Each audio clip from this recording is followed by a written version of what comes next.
Monsieur Jean-Yves Quilien, qui justement va nous parler de ces possibilités d'accompagnement dans des réponses modulaires, évolutives, à travers une intervention qui s'appelle « Modularité, plateforme et dispositif, de quoi parle-t-on ?» Jean-Yves est, vous le savez, vice-président du groupe Polyhandicap France. Il est directeur de la plateforme Polyhandicap Clairefontaine en Seine-et-Marne, qui appartient à la Croix-Rouge française. Merci Jean-Yves. Bonjour à toutes et à tous. Donc effectivement,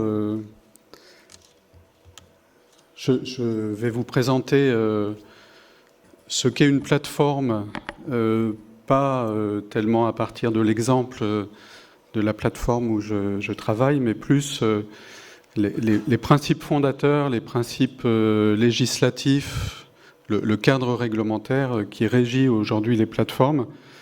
L'objectif peut-être de cette présentation étant que on s'en saisisse pour que ce mode d'organisation se développe de plus en plus, puisque pour ce qui me concerne, je suis absolument persuadé que ça répond à une vraie attente des familles et des personnes accompagnées, et aussi des professionnels pour mieux répondre à un accompagnement de qualité et qui répondent vraiment aux attentes.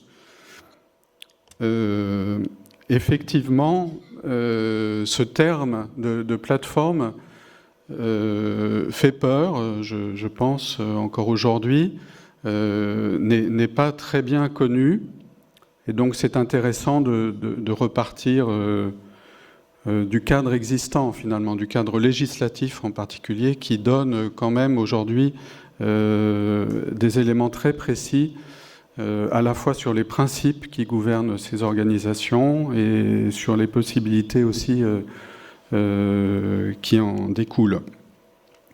Alors, pour introduire cette présentation, je me suis interrogé de savoir si on trouvait dans les dictionnaires quelque chose qui explicite ce qu'est une plateforme de services coordonnés. J'ai regardé dans le dictionnaire de l'Académie française la dernière version, voilà, qui devrait être une référence. Vous voyez que dans le dictionnaire de l'Académie, rien ne fait référence à une plateforme de service. Le terme plateforme, c'est d'abord une surface plane qui forme la partie la plus élevée d'un édifice. Bon, pas grand-chose à voir avec une plateforme de service. Ou sur les trains ou les vieux autobus, il y avait des plateformes. Voilà, c'est la définition actuelle de l'Académie française. Donc je me suis dit que peut-être dans Wikipédia, il y aurait des choses un peu plus actualisées qu'à l'Académie française. Alors effectivement, dans Wikipédia, il y a beaucoup de termes plateformes qui sont évoqués, mais qui sont plutôt des termes qui relèvent de l'industrie, du commerce, de la tectonique des plaques, voilà, différentes choses, mais rien sur les plateformes de services médico-sociales. Ce qui s'en rapproche le plus, et c'est pas forcément une bonne nouvelle, c'est par rapport au secteur des services, des entreprises de services, où il est évoqué, comme vous voyez, une plateforme en économie est un intermédiaire qui crée un marché et ou rassemble des groupes d'utilisateurs pour faciliter les échanges économiques et sociaux. Bon, c'est quelque chose qui nous parle peut-être par rapport au fonctionnement des plateformes de services coordonnés, mais avec une logique commerciale et dans laquelle on ne se retrouve pas forcément. Voilà, donc finalement,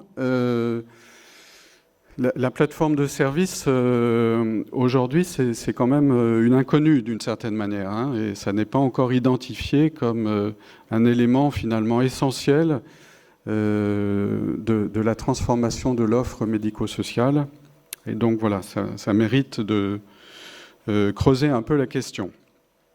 Alors, je trouve toujours intéressant de partir du cadre législatif, entre autres, pour une raison particulière, c'est que les évolutions législatives, organisationnelles aussi du secteur, la transformation de l'offre fait peur en général. Elle fait peur aux professionnels, c'est certain.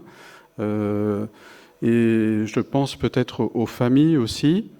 Et donc c'est intéressant de revenir à ces textes fondateurs pour y trouver du sens et comprendre finalement qu'est-ce que l'on cherche et qu'est-ce qui est porté par donc l'évolution du cadre législatif, qui est, comme ça a été très bien dit hier, qui est aussi représentatif des évolutions sociétales qui traversent la société française en particulier. Donc un des textes fondateurs, évidemment, c'est la loi de 2005 pour l'égalité des droits et des chances des personnes handicapées. Et il y a un texte très intéressant à lire, qui est l'exposé des motifs. Donc c'est l'explicitation avant le vote à l'Assemblée nationale de la loi.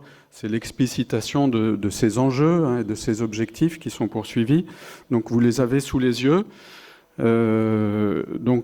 Pour les dire rapidement, l'objectif de cette loi était de garantir aux personnes handicapées le libre choix de leur projet de vie. C'est de permettre une participation effective des personnes handicapées à la vie sociale, à la vie en société, à travers l'accessibilité généralisée. Et l'autre objectif qui est intéressant, puisque là on commence à évoquer quelque chose qui a trait aux plateformes, c'est de placer la personne handicapée au centre des dispositifs qui la concernent en substituant une logique de service à une logique administrative. La logique administrative, les mamans qui ont parlé tout à l'heure de leurs difficultés avec la MDPH, voilà, c'est de ça dont il s'agit. Et la logique de service, bien sûr, c'est quelque chose qui se veut en réponse aux attentes et a priori souple et agile, comme on dit aujourd'hui. En 2005, il y a eu un autre texte très important, alors qui ne nous concerne pas directement dans le champ du polyhandicap, mais néanmoins qui a été très important pour les jeunes concernés, donc les jeunes avec troubles psychiques, dont les difficultés les empêchent de suivre une scolarité ordinaire, donc ils ont besoin d'un accompagnement, donc les ITEP, les jeunes qui sont accueillis en ITEP. Et en 2005, donc, il y a un décret qui a créé les ITEP et qui faisait suite donc aux instituts de rééducation. C'était une avancée très importante pour l'accompagnement de ces jeunes, puisqu'on n'était plus dans une logique rééducative. Vous m'entendez bien ? Oui. Mais dans une logique thérapeutique et d'accompagnement. Et donc, dans le décret sur les ITEP, donc il est précisé que dans les projets personnalisés, on doit proposer des modalités d'accompagnement diversifiées, modulables et évolutives. L'objectif étant bien sûr d'accompagner l'évolution des besoins de chaque jeune et aussi de ses difficultés. Et donc en particulier avec une mise en œuvre variée des modalités d'accueil et d'accompagnement. Donc vous voyez, c'est le dernier paragraphe, donc à temps complet, à temps partiel, en internat, semi-internat, externat, centre d'accueil familial spécialisé, en service ou en soins à domicile également.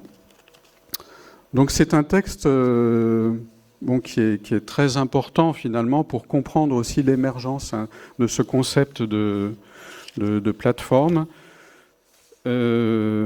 Suite à ce décret, donc, les directeurs d'ITEP s'en sont saisis pour faire en sorte que l'organisation concrète des ITEP colle à ce cadre législatif qui avait été posé par le décret du 6 janvier 2005. Et donc, ils ont proposé, en lien avec la CNSA, et donc porté par l'association AIRE, qui est l'association des ITEP, ils ont porté une réflexion pour mener à bien une expérimentation de fonctionnement en dispositifs, donc les dispositifs ITEP, ce qu'on appelle les DITEP, qui a été menée donc de 2013 à 2015. Et l'objectif de ce fonctionnement en dispositif donc, était de mettre en place une intervention pluridisciplinaire qui prenne en compte la dynamique évolutive de la situation et des troubles psychologiques de chaque jeune. Et là aussi qui visait à se mettre en place, en œuvre, à travers différents modes d'accueil, en adaptant le mode d'accueil aux besoins du jeune et à son évolution.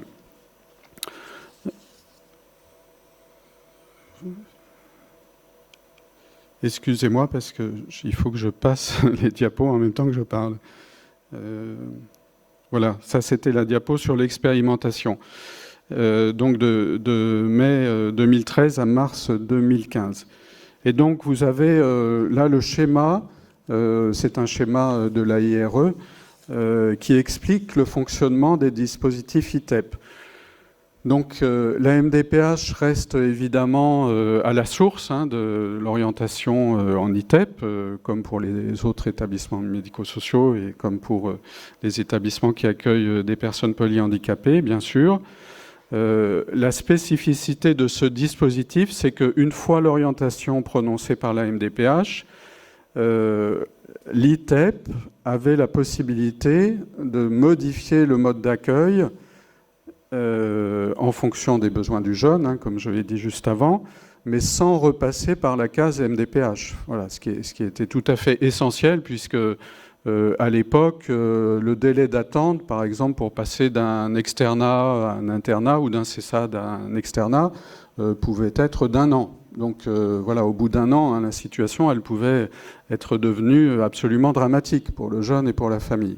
Donc cette souplesse d'organisation était vraiment évidemment une plus-value immédiate pour la qualité de l'accompagnement, avec cet ajustement continu des projets personnalisés. Néanmoins, dans ce dispositif-là, l'ITEP devait informer la MDPH de l'évolution du projet personnalisé, des modalités d'accueil, la MDPH restant, si vous voulez, le garant de l'adéquation du projet personnalisé avec l'orientation initiale. Mais donc ça a été quand même une évolution, enfin voilà, d'une certaine manière une préfiguration très intéressante et qui existe toujours, d'ailleurs les DITEP existent toujours aujourd'hui, une préfiguration du fonctionnement en plateforme médico-sociale. On avance un peu dans les années et j'ai voulu évoquer la situation que vous connaissez d'Amélie Loquet, qui a été là aussi un élément, un événement et une situation qui a eu une répercussion très importante sur le secteur médico-social, son organisation.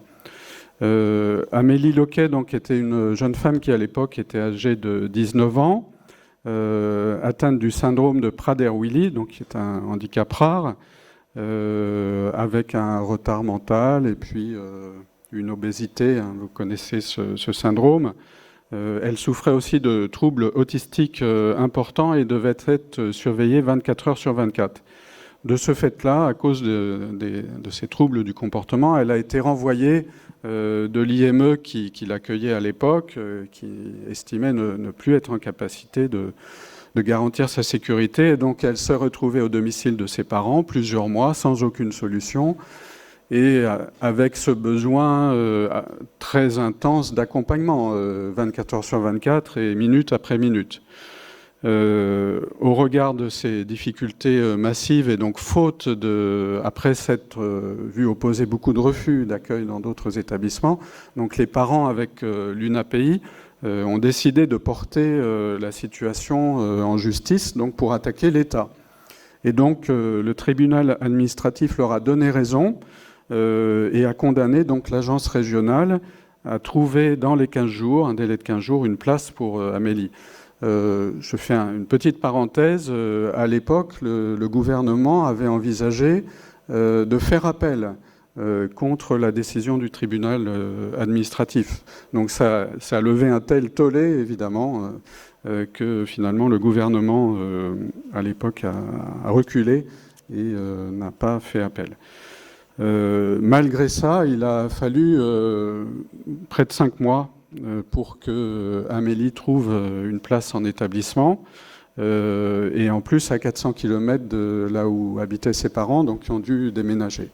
Voilà. J'ai voulu détailler cette situation parce que je trouve que ça donne la mesure de l'urgence de cette réflexion sur l'organisation des établissements médico-sociaux. C'est pas juste cosmétique, c'est pas juste voilà, avoir une organisation plus fluide et qui permette d'améliorer à la marge les conditions d'accueil et d'accompagnement. C'est une réponse à de très nombreuses situations de cet ordre-là. Voilà, donc les enjeux sont quand même évidemment très importants. Suite à cette situation, la situation d'Amélie Loquet, donc le gouvernement a missionné Denis Piveteau pour faire une analyse donc, de l'organisation du secteur médico-social et trouver des pistes pour résoudre ce problème de rupture de parcours et de refus par les établissements d'accueil dans certains cas et de personnes sans solution. Ce rapport, il a été dit plusieurs fois hier, il a été évoqué des événements fondateurs. C'est un événement fondateur, en fait, de la restructuration, la réorganisation, la transformation du secteur. Et il y a des choses qui sont vraiment très intéressantes et qui restent tout à fait inspirantes encore aujourd'hui pour l'organisation médico-sociale. Le postulat de Denis Piveteau, c'est qu'il faut faire une sorte de révolution, c'est-à-dire que l'organisation médico-sociale ne doit plus être centrée sur une logique d'établissement, mais sur cette notion de parcours, et que ça renverse complètement le point de vue. C'est-à-dire, y compris dans les orientations de la MDPH, et ça, bon, c'est pas encore le cas aujourd'hui, mais c'est quelque chose vers lequel on tend. Les orientations de la des MDPH qui étaient dans des établissements sont appelées à devenir des déterminations, des propositions de parcours, et pas seulement d'un accueil en établissement. L'autre postulat de Denis Piveteau, c'est que si on veut arriver à une situation zéro sans solution, comme il la qualifie, on ne peut pas réfléchir seulement en termes de place. Donc ça ne veut pas dire, et il le précise bien, qu'on ne doit pas créer des places et avoir des places disponibles pour les personnes qui en ont besoin, mais que néanmoins, la logique de place ne suffit pas. Il faut faire émerger une gestion coordonnée sur un territoire, par exemple, mais aussi sans doute à un niveau plus global, une logique coordonnée du parcours des personnes. Pour anticiper, on a parlé tout à l'heure des périodes de transition, ce sont évidemment des périodes très importantes et c'est là où les ruptures de parcours aussi surviennent la plupart du temps. Donc cette nécessité de coordination. J'ai toujours un doute de savoir si j'ai passé la diapo. Voilà. Et puis la deuxième condition, donc après la coordination de parcours, la deuxième condition absolue, dit Denis Piveteau, qui détermine l'objectif zéro sans solution, c'est de proposer des solutions modulaires. Et Denis Piveteau reprend aussi ce qui avait été proposé et préconisé par l'AIRE pour les DITEP sur l'intérêt de cette modularité, c'est de gérer l'évolutivité, excusez-moi, qui caractérise les situations de handicap et en particulier les situations complexes. Donc cette offre médico-sociale, pour répondre aux besoins et aux attentes des personnes accompagnées, se doit d'être modulaire. Sinon, évidemment, on a ce risque de rupture et de personnes sans solution qui restent sur le bord du chemin. Voilà, donc pour ce qu'évoquait Denis Piveteau, vous voyez qu'on voit se profiler quand même les éléments fondateurs de ce que vont devenir les plateformes de services. On ne peut pas se demander ce qu'est une plateforme de service sans évoquer Jean-René Louba, qui a été un promoteur assidu de ce concept des plateformes de services. Jean-René Louba, sauf erreur de ma part, est sociologue, et donc ça n'est pas un praticien de terrain, et il se revendique tel que. Donc il ne faut pas forcément prendre ce qu'il dit. J'ai suivi pour ma part un certain nombre de conférences et de formations avec Jean-René Louba.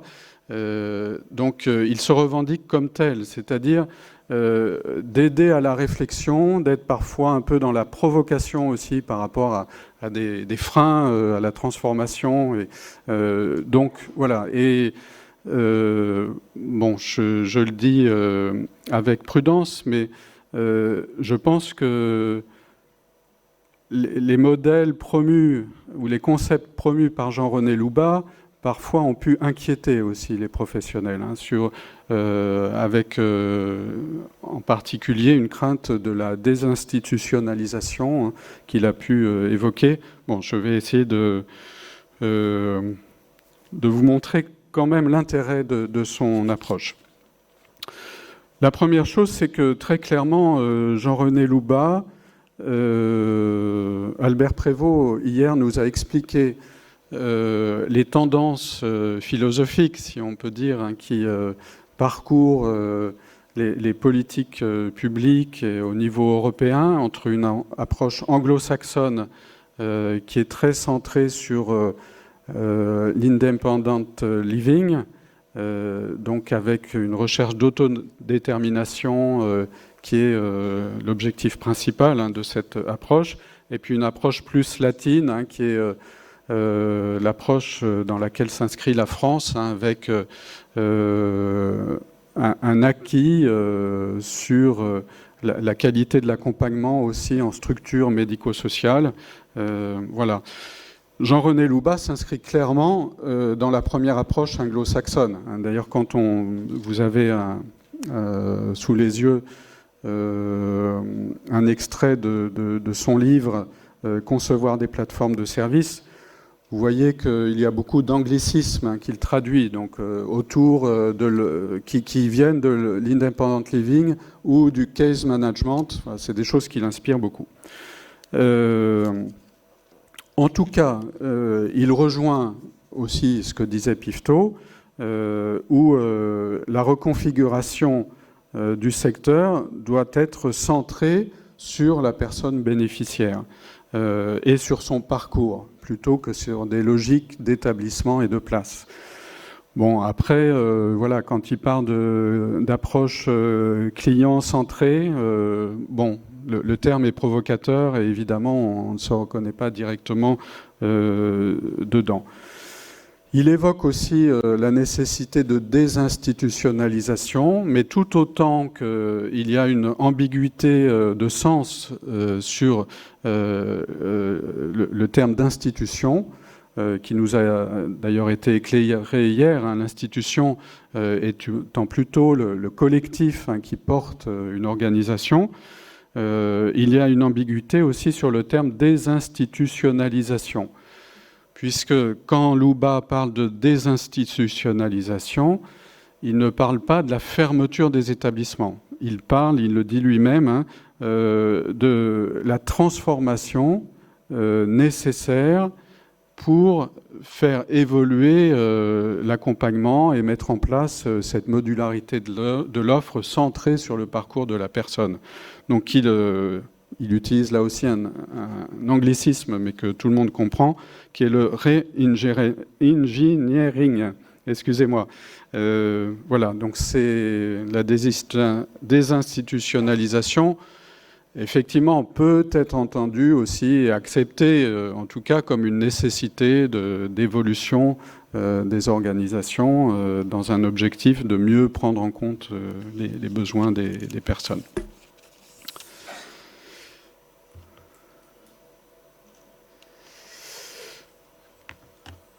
Il donne dans son ouvrage sur les plateformes de services une définition que vous avez sous les yeux, que je vais vous lire. Elle est intéressante et finalement on peut considérer que c'est une façon d'exprimer les choses qui est assez conforme à ce qu'on peut envisager de mettre en place aujourd'hui. Donc, une plateforme de service, dit-il, représente une entité cohérente, possédant un statut unique, regroupant, pilotant et coordonnant divers services complémentaires. Cette phrase est importante et il y a une notion qui est importante en particulier et donc qui distingue les dispositifs des plateformes, c'est la question du statut unique. Donc on va le voir de quelle façon ça s'inscrit dans le cadre réglementaire, législatif et réglementaire actuel, mais cette notion de statut unique est importante.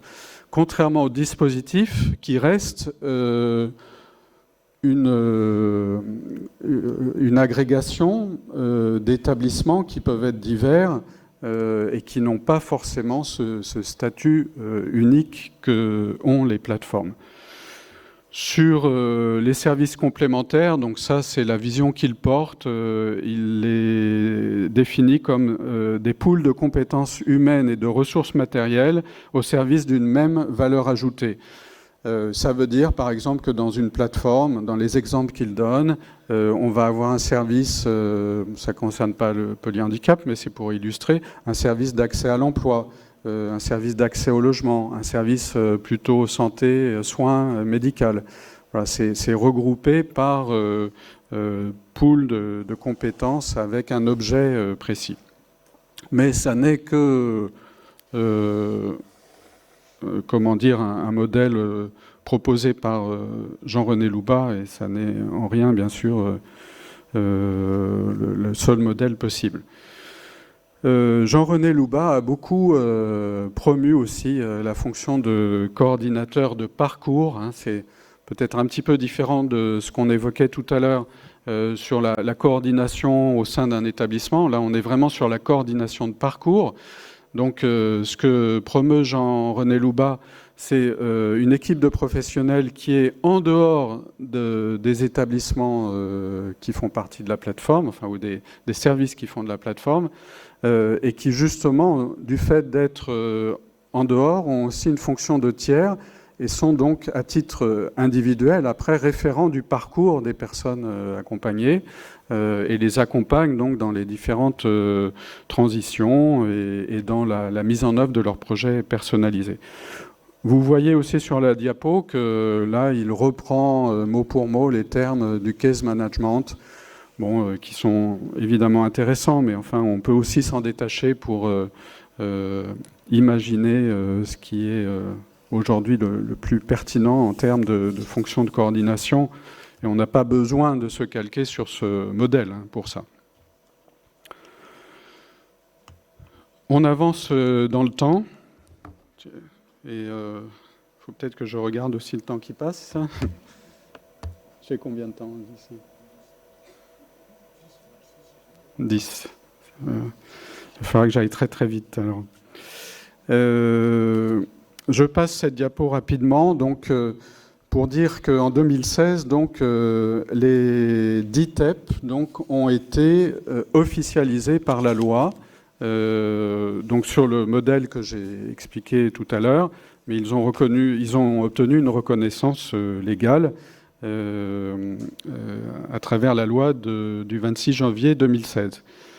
Plus important pour nous, donc en 2017, ce principe de modularité de l'offre a été acté donc, et reconnu de façon absolument officielle par le décret du 9 mai 2017 relatif à la nomenclature des établissements. Donc ce décret détermine que pour les établissements qui renouvellent leurs autorisations administratives et donc qui, de facto, se rattachent à ce texte réglementaire, ces établissements peuvent mettre en œuvre toutes les formes d'accompagnement prévues par le Code de l'action sociale. Et donc, en particulier, je l'ai souligné, vous voyez, les EAP et les MAS. Ce que prévoit le Code de l'action sociale, donc les formes, vous les connaissez, ce sont les suivantes. C'est des prestations, c'est le terme du Code de l'action sociale, à domicile, en milieu de vie ordinaire, en accueil familial ou en structure. Et en structure, ça peut être à titre permanent, à titre temporaire, séquentiel, avec ou sans hébergement, etc. Et donc, un établissement aujourd'hui qui est autorisé sur la base de ce décret, c'est le cas de la plateforme où je travaille. On a eu un changement d'autorisation en septembre 2019.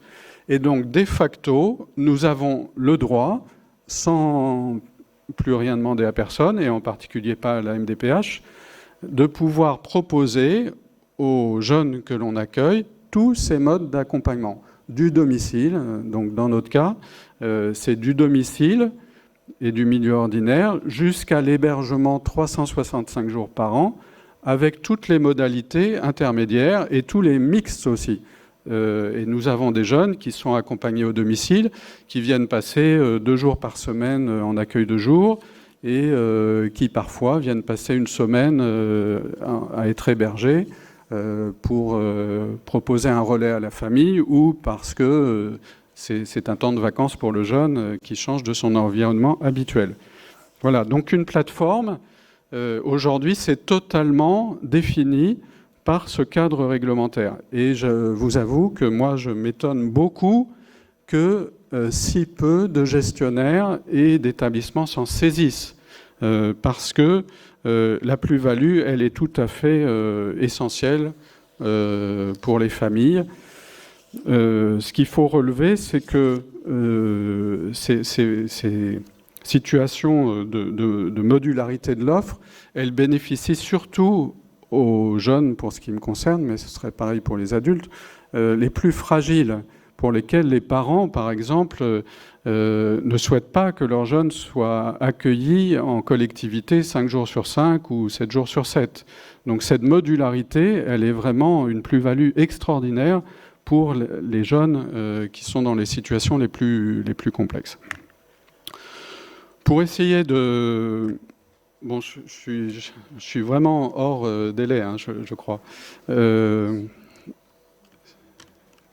J'assume.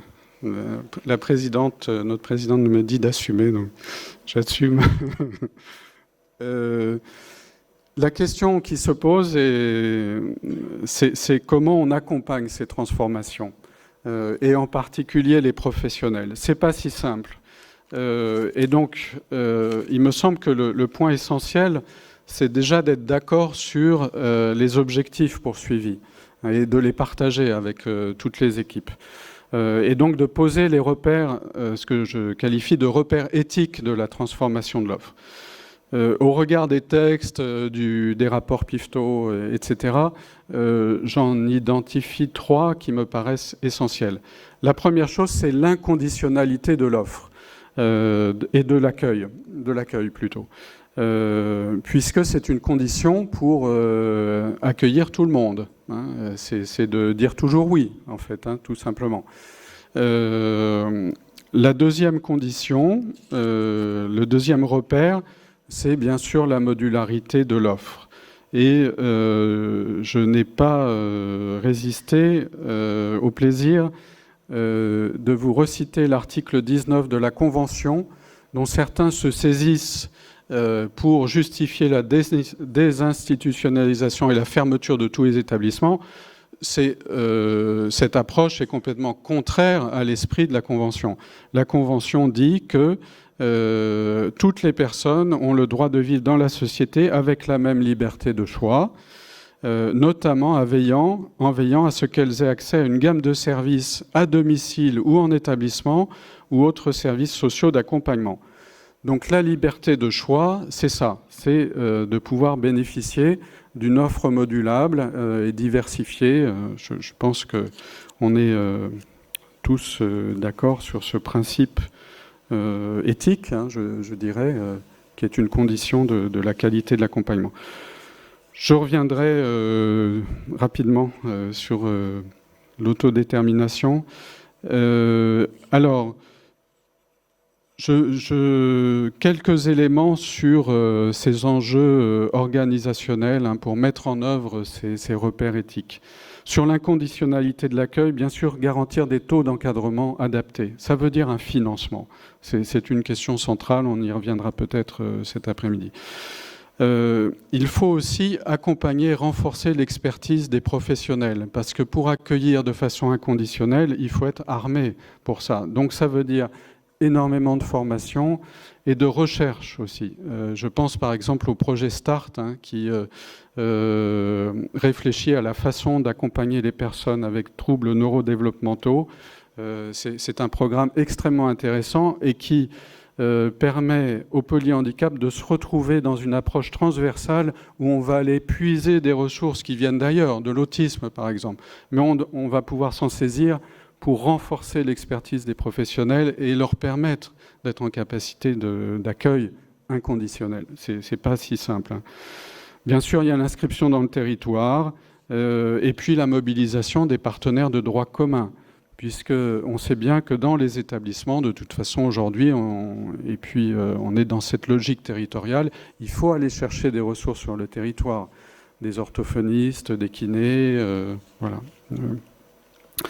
Et sur la modularité de l'offre comme condition du projet de vie, du choix du projet de vie, eh bien, il faut transformer l'organisation. C'est pas si compliqué, mais ça s'accompagne. Ça fait émerger des nouvelles pratiques, des nouvelles postures professionnelles, bien sûr, en particulier des fonctions de coordination. Et ça fait surtout, je crois, évoluer le management, qui doit passer d'un modèle hiérarchique à un modèle plus transversal. Je vais le repréciser rapidement, très rapidement par la suite. Je vous renvoie à ce document de l'ANAP, qui est un mode d'emploi de la mise en œuvre des plateformes de services. C'est très intéressant. Ça a été fait par un groupe de travail auquel j'ai participé et qui regroupait des directeurs, des DG d'associations qui avaient déjà expérimenté des fonctionnements en plateforme. Voilà, il y a beaucoup de choses dedans très intéressantes. Sur l'autodétermination, première chose, nous allons avoir à mettre en œuvre prochainement un nouveau référentiel d'évaluation, hein, qui a été publié, comme vous savez, par l'HAS. L'autodétermination est au cœur de ce référentiel. Donc je pense que ça va être un outil tout à fait intéressant à se saisir, hein, pour rentrer dans cette dynamique que l'on a déjà, bien sûr, mais qui est appelée à devenir tout à fait centrale de la qualité de l'accompagnement et de la qualité de l'organisation aussi des établissements. Donc vous voyez dans les principes qui sont édictés par l'HAS par rapport aux objectifs d'évaluation, donc c'est permettre à la personne d'être actrice de son parcours, et une des valeurs fondamentales portées par le référentiel, c'est le pouvoir d'agir. Pour lire dans le champ du polyhandicap de façon cohérente ce référentiel, et pour ne pas être complètement effarouché, et inquiété, il faut absolument avoir en tête la précision terminologique que donne l'HAS.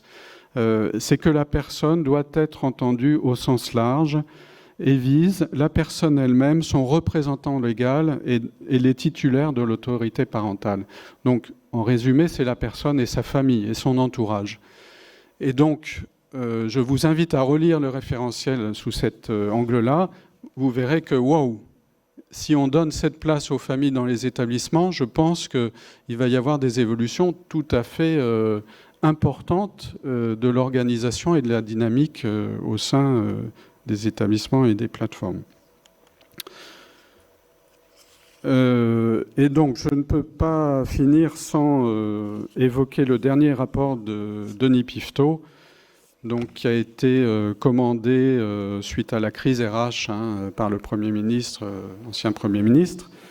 Et le rapport Piveteau, son dernier rapport, un des points essentiels est le pouvoir d'agir des personnes. C'est l'objectif que Denis Piveteau essaye d'analyser et d'alimenter par des propositions.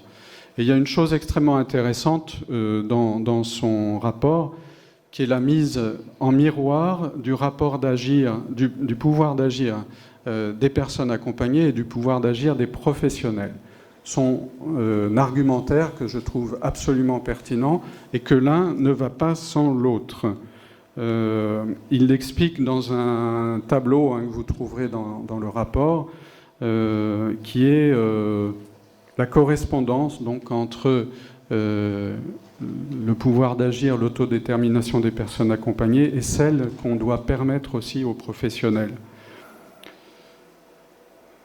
J'avance un peu vite, j'en suis désolé. Et pour en faire une petite synthèse de cette question de l'autodétermination et de l'évolution des managements qui rendent possible l'autodétermination des personnes accompagnées et des professionnels. Dans une organisation en plateforme de service, on se rend très rapidement compte qu'une organisation hiérarchique et pyramidale est inadaptée. Elle est source de dysfonctionnement, parce que tout ne peut pas remonter à la direction, on va dire, pour dire les choses rapidement.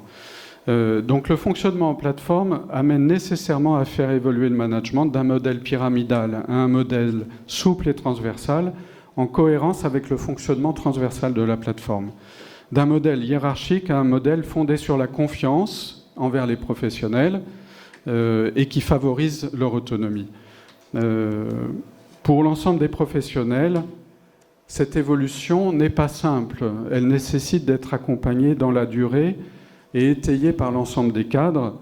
Cela nécessite évidemment de nouvelles compétences, de nouvelles postures professionnelles et en particulier tout ce qui relève de la coordination de parcours et de réseau, ce qu'on appelle le coaching.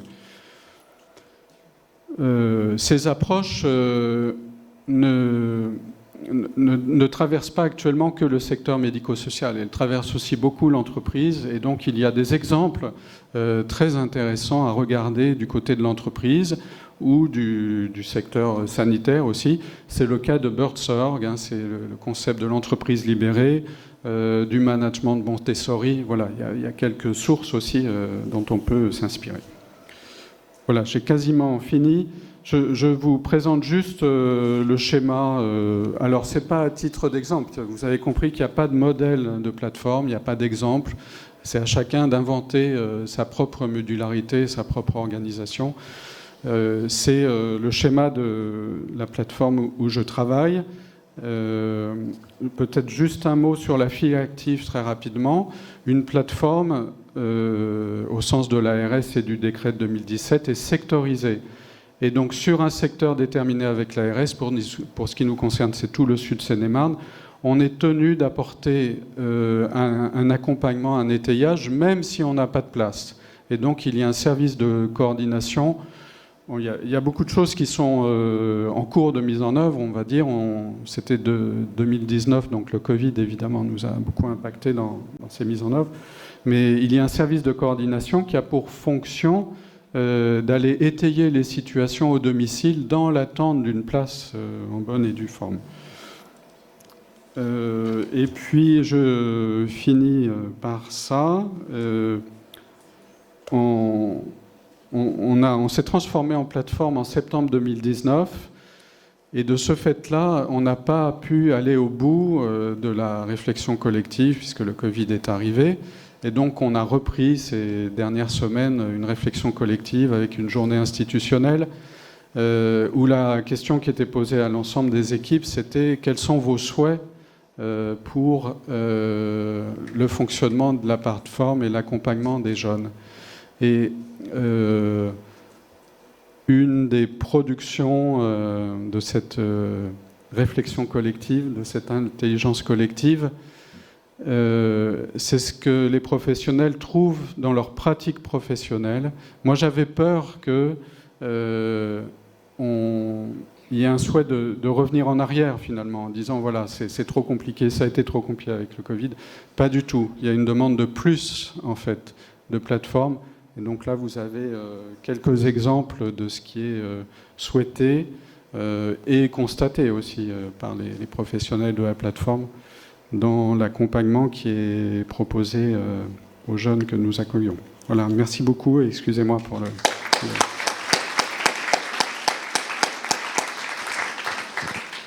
Merci beaucoup Jean-Yves pour cet historique très éclairant des besoins et finalement du concept de plateforme qui effectivement peut servir pleinement l'autodétermination de la personne. Merci beaucoup. J'ai une question à te poser pour entamer la discussion de quelques minutes qui finira par prendre sur la pause qu'on va devoir raccourcir.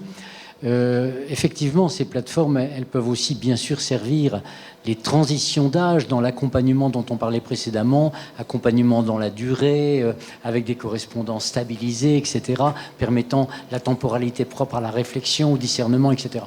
Et est-ce qu'il existe des plateformes trans-âge ? Alors, en tout cas, il en existe l'une ou l'autre. C'est pas notre cas. Nous n'avons pas de plateforme trans-âge, comme tu dis. Néanmoins, ça fait partie de notre projet d'avoir une proposition 18-25 qui permettrait effectivement d'avoir ce temps de la transition entre le secteur enfant et le secteur adulte. Et qui après, évidemment, fonctionnerait en plateforme. Je pense que ces nouvelles organisations, aujourd'hui, elles sont évidentes dans leur organisation. Hein. Mais en tout cas, ce n'est pas notre cas, mais effectivement, c'est une nécessité qui est apparue et on voit bien aussi le souhait des familles qui a été explicité ce matin. Ça représente aujourd'hui une nécessité, oui, de concevoir ces transitions et de les organiser, bien sûr. On aura un élément de réponse tout à l'heure avec la présentation de la petite masse qui est justement un accompagnement transitionnel. Est-ce qu'il y a des questions dans la salle, s'il vous plaît ?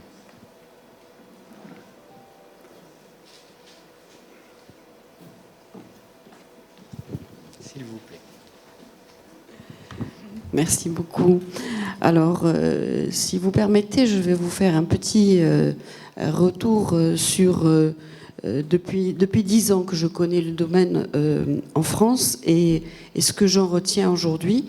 Et par rapport à hier, où j'étais un peu triste en sortant en me disant il y a quand même beaucoup de choses qui sont négatives, mais franchement, aujourd'hui, je me dis qu'il y a des possibilités de transformation qui semblent être très intéressantes, parce qu'au tout début, quand j'étais venue en France la première fois, et que j'avais compris qu'il y avait quand même un gros cloisonnement entre les différentes professions, les différents professionnels, même au sein même des IME, puisque c'est ce genre d'établissement que j'avais visité au début, et qu'au fil du temps, ce cloisonnement c'est un peu évaporé, ce qui est une bonne chose, tout en gardant chacun, bien sûr, ses spécificités. On ne va pas se remplacer, mais on va s'accompagner, on va coordonner entre nous, et c'est très bien. Et je pense qu'au niveau, justement, du management, moi, je peux dire que dans l'IME où je suis aujourd'hui, on est... ce que c'est le gardien, à l'entrée des enfants, le directeur général ne le saura jamais. Et toute cette coordination, justement, toute cette possibilité de discuter, d'échanger entre eux que peuvent avoir les professionnels, c'est vraiment quelque chose qui est extrêmement positif et qu'il faut encourager. Donc, je me souviens plus exactement du titre de de ce que faisait la dame tout à l'heure, la coordinatrice éducative. Moi, je trouve ça vraiment extraordinaire. Et cette idée de plateforme, comme vous la présentez, elle me paraît être quelque chose de très intéressant, tout en n'enlevant absolument rien aux établissements, au contraire. Et voilà, je voulais partager avec vous cette note positive, tout simplement. Merci. Merci. Si je peux me permettre, je pense que c'est plus qu'intéressant. Aujourd'hui, c'est le cadre législatif, réglementaire qui s'applique aux établissements. Donc, il faut que tous les établissements s'en saisissent. Alors, après, c'est plus ou moins facile. Quand, historiquement, on est un IME ouvert 210 jours par an et qu'on n'a que de l'externat, passer en plateforme en faisant du domicile jusqu'à l'hébergement, évidemment. Mais voilà, on le fait en partant de sa situation locale et propre, et il faut évoluer vers... Et encore une fois, le cadre législatif nous autorise à faire ça, hein, donc il faut absolument s'en saisir. Voilà. C'est la nouvelle forme, de mon point de vue, mais c'est le cadre législatif qui le dit, c'est la nouvelle forme d'organisation et de fonctionnement des établissements. Oui, bonjour. Je voulais vous poser la question justement de la transition et du lien avec les familles. Vous dites que vous avez fait cette transition vers une plateforme en 2019. Comment les familles qui étaient déjà accueillies, dont les enfants étaient déjà accueillis chez vous, ont accueilli cette transformation? Parce qu'on parle beaucoup de flexibilité, mais en même temps, moi j'imagine les familles des enfants dans mon établissement qui sont habitués à un fonctionnement et qui sont assurés, en tout cas, d'avoir tel type d'accueil chez nous, de leur dire que demain, peut-être qu'on va... bouleverser tout ça et revoir un peu l'organisation, ça peut être aussi quelque chose de stressant. Donc je voulais savoir comment les familles avaient accueilli ça. Alors, à vrai dire, le passage en plateforme, donc, qui a eu lieu en septembre 2019, comme je vous disais, a donné lieu à beaucoup de réflexions et d'échanges avec l'ensemble des professionnels, mais également avec les familles, par le biais du CVS, mais bon, pas uniquement, c'était ouvert aux familles qui le souhaitaient. Après, on n'a jamais dit aux familles qu'on allait bouleverser l'accueil de leurs enfants, enfin pour ceux qui étaient présents, et de fait, ça n'est pas le cas. Actuellement, sur l'ensemble de la plateforme, on a 130 places. Tout confondu, hein, depuis domicile jusqu'à l'hébergement complet.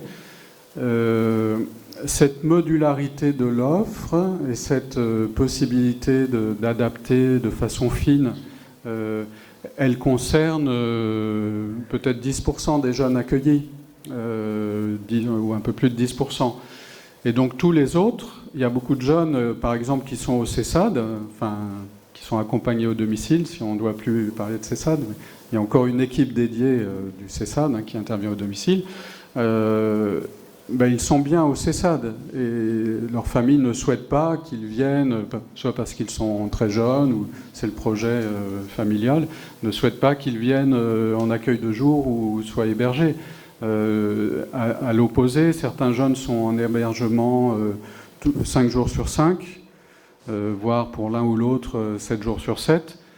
Et c'est le projet familial et ça fonctionne bien pour eux. Donc vous voyez, ce qui est très important, et ça c'est issu de la réflexion collective, et c'est les professionnels qui ont identifié ça à juste titre, c'est que dans une transformation en plateforme, il ne faut pas déstructurer complètement l'organisation.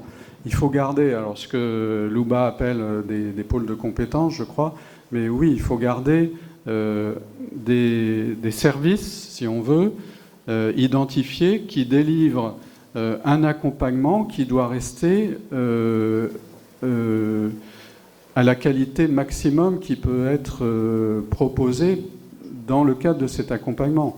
Par exemple, au domicile, il ne s'agit pas de saupoudrer sur tous les jeunes qui sont en file active, par exemple, et voilà, qui souhaiteraient avoir une place. Il y a une prestation, entre guillemets, qui reste définie, avec une prise en charge éducative, une prise en charge rééducative, la psychologue, le médecin. Et donc il y a une notion de place aussi qui subsiste derrière. Même si on a la latitude pour, encore une fois, faire ce qu'on veut. Enfin, quand je dis faire ce qu'on veut, c'est qu'on n'a pas demandé à la MDPH ou à l'ARS à chaque fois. Et on peut répondre aux demandes des familles. On garde aussi des limites, c'est-à-dire sur la plateforme Clairefontaine, il y a 24 lits, il y a 24 lits. Voilà, mais vous voyez, donc pour les jeunes qui étaient déjà là, pour ceux qui voulaient avoir une offre plus diversifiée, ça a été possible.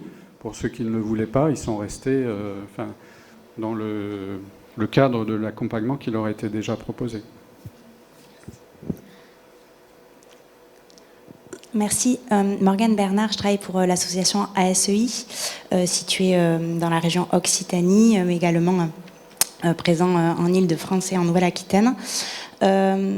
J'ai une mission à proprement parler avec l'association sur l'accompagnement des établissements pour réaliser une feuille de route polyhandicap, et c'est pour ça que je suis ici aujourd'hui. Mais j'ai une autre mission sur justement l'accompagnement porté par l'Agence régionale de santé Occitanie sur les directions des dispositifs ITEP, pour les accompagner à aller vers des dispositifs intégrés, parce qu'en fait d'ITEP, c'est pas dispositif ITEP, c'est dispositif intégré, et la notion depuis avril 2017, du coup le décret 2017 qui permet à chaque ITEP qui a 3 modalités de fonctionner en dispositif. On est bien sur un modèle organisationnel, et donc du coup on accompagne les 57 d'ITEP de la région dans le cadre de cette transformation de l'offre.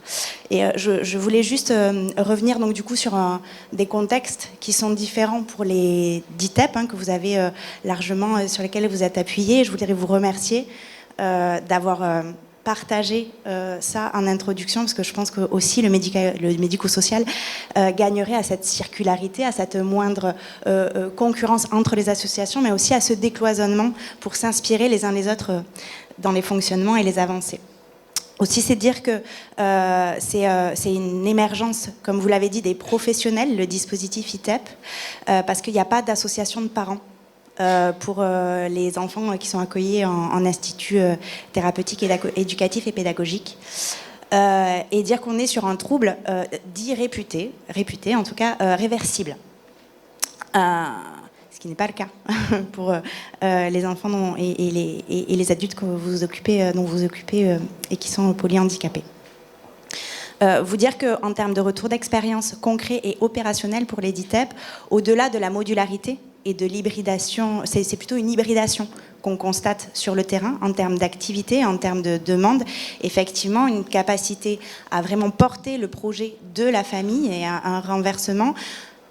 J'irais moduler en disant que plus que remettre la personne au centre du dispositif, c'est plutôt déplacer la position de l'établissement et remettre le parcours au centre, et en étant vraiment au même niveau que la personne, la famille, l'établissement, l'ASE si elle est présente, mais également les partenaires du territoire. Donc il y a vraiment un renversement dans cette logique-là, et qui revient et qui reboucle avec ce qui a été dit notamment par rapport à l'expertise, à la reconnaissance de l'expertise de chacun, voilà, dans cette horizontalisation à tous les niveaux.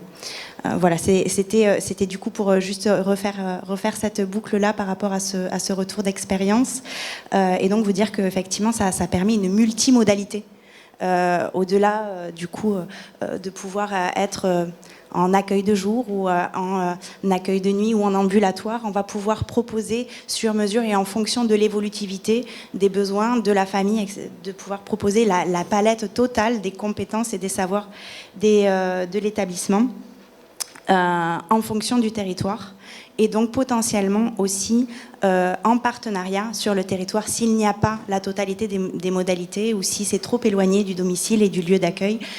Voilà, puisqu'en prenant ces notions. Bon, là, c'était juste le petit retour que je voulais vous faire. Oui, merci beaucoup. C'est très cohérent avec ce qu'on peut projeter aussi dans le champ du polyhandicap. cette multimodalité que vous avez évoquée. Bien sûr, elle est aussi souhaitée par les familles, hein, comme je l'évoquais, un accompagnement en domicile couplé à de l'accueil de jour et de l'hébergement. C'est quelque chose qui a aussi pour objectif de répondre de façon souple et réactive à l'évolution de la situation du jeune ou des besoins de la famille et du jeune. Donc je pense que c'est très convergent avec ce que font les ITEP aujourd'hui et qui ont été, oui, précurseurs de ce mouvement de transformation de l'offre, bien sûr. S'il te plaît, Jean-Yves, une dernière petite question technique pour l'administrateur que je ne suis pas. Quand Clairefontaine a décidé de transformer son offre et de mettre en place une plateforme, c'est-à-dire de développer des modules, je vais dire alternatifs, enfin complémentaires par rapport à ce qui préexistait, toute cette création de modules, vous avez dû passer par des autorisations de création ? Alors, en fait, comme c'est évoqué par Jean-René Loubat, par exemple, qui le précise, hein, auparavant, nous étions un CESAD et un EAP. Et donc la transformation en plateforme a simplement consisté à regrouper toute l'autorisation de l'ensemble des services, qui étaient le CESAD et l'EAP, qui disposaient d'un accueil temporaire, d'un internat, d'un externat, en le rattachant à un seul établissement qui est l'EAP. Donc aujourd'hui, l'EAP porte l'ensemble de l'autorisation de fonctionnement en plateforme de l'ensemble des services que l'on avait auparavant. Donc, à vrai dire, cette transformation, pour nous, elle coulait de source et elle n'était pas si compliquée que ça. Bon, après, il y a eu des réorganisations des groupes, des unités d'accueil aussi pour que les jeunes ne soient plus regroupés en fonction de leur mode d'accueil, c'est-à-dire les internes d'un côté, les externes de l'autre, les jeunes du CESAD, mais qu'ils soient regroupés en fonction de leurs besoins spécifiques, du projet de l'unité, du projet de chaque jeune. Donc ça a été un peu plus complexe à mettre en œuvre. Mais finalement, le principe de mise en œuvre d'une plateforme est extrêmement simple, c'est qu'on décloisonne l'existant déjà. Alors effectivement, nous, ce qu'on a rajouté principalement comme service qui n'existait pas avant, c'est la coordination de parcours et en particulier pour les jeunes qu'on dit en file active. C'est ce que j'ai dit rapidement. C'est-à-dire que sur le territoire Sud-Seine-et-Marne, nous sommes tenus de mettre en place un accompagnement même si nous n'avons pas de place au sens physique du terme, si on veut. Et donc, le service de coordination a cette fonction d'aller au domicile du jeune, d'évaluer la situation, de mettre en œuvre aussi, par exemple, les aménagements du domicile qui sont nécessaires, ou un début d'accompagnement en prise en charge kiné ou orthophoniste, par exemple, d'aider la famille éventuellement à trouver un plan B qui parfois devient le plan A, c'est-à-dire que par l'accompagnement du service, la première demande de la famille, c'était d'être accueilli en accueil de jour à Clairefontaine, mais finalement il s'avère que c'est une autre solution qui émerge avec l'accompagnement du service de coordination qui convient mieux à la famille. Donc voilà, ça c'est la prestation qu'on a rajoutée, prestation entre guillemets, qu'on a rajoutée à l'existant. Et pour l'existant, encore une fois, c'est tout simplement un décloisonnement complet, une souplesse d'organisation, alors qui bouscule tout le monde quand même, mais en tout cas sur le principe, c'est très simple, quoi. On simplifie les choses finalement. Une réorganisation fonctionnelle sur un décloisonnement, oui. Oui, tout à fait. Merci beaucoup Jean-Yves, ça ouvre des perspectives de réflexion. Merci à vous. Juste une dernière question, excusez-moi, Monsieur Quilien, juste une dernière petite question. Quels sont les moyens que vous avez pu obtenir supplémentaires pour développer Oui, je sais. Non, c'est une très bonne question. C'est essentiel. Bon, alors, nous ne sommes pas un établissement très bien doté. Si on prenait notre coût à la place, voilà, il y a mieux. On fait mieux, on est un peu en dessous de la moyenne. Néanmoins, bon, on va dire que sur le fonctionnement en plateforme, on n'a pas eu de moyens supplémentaires, mais j'ai utilisé un stratagème que tout le monde utilise, qui est un levier d'économie d'échelle par une augmentation du nombre de places. Donc on a obtenu 13 places supplémentaires, donc une augmentation de faible capacité, qui nous a donné un levier financier quand même très intéressant pour renforcer les équipes, le taux d'encadrement des équipes du quotidien, hein, les équipes éducatives, éduc et AMP, et qui a permis de créer ces nouvelles fonctions de coordination aussi. Voilà. Mais c'était un peu donnant-donnant, disons, avec l'ARS dans la négociation, mais ça a dû passer par une augmentation du nombre de places. Enfin, et donc une augmentation de l'activité, si vous voulez. Là, ce qui est aussi un souhait de l'ARS. Sachant que dans le champ du polyhandicap, vous le savez tout aussi bien que moi, on manque de place. Hein. Alors dans le secteur adulte de façon particulièrement criante, mais aussi dans le secteur enfant. En tout cas en Seine-et-Marne, quoi qu'en dise l'ARS, il y a une forte tension quand même sur l'offre.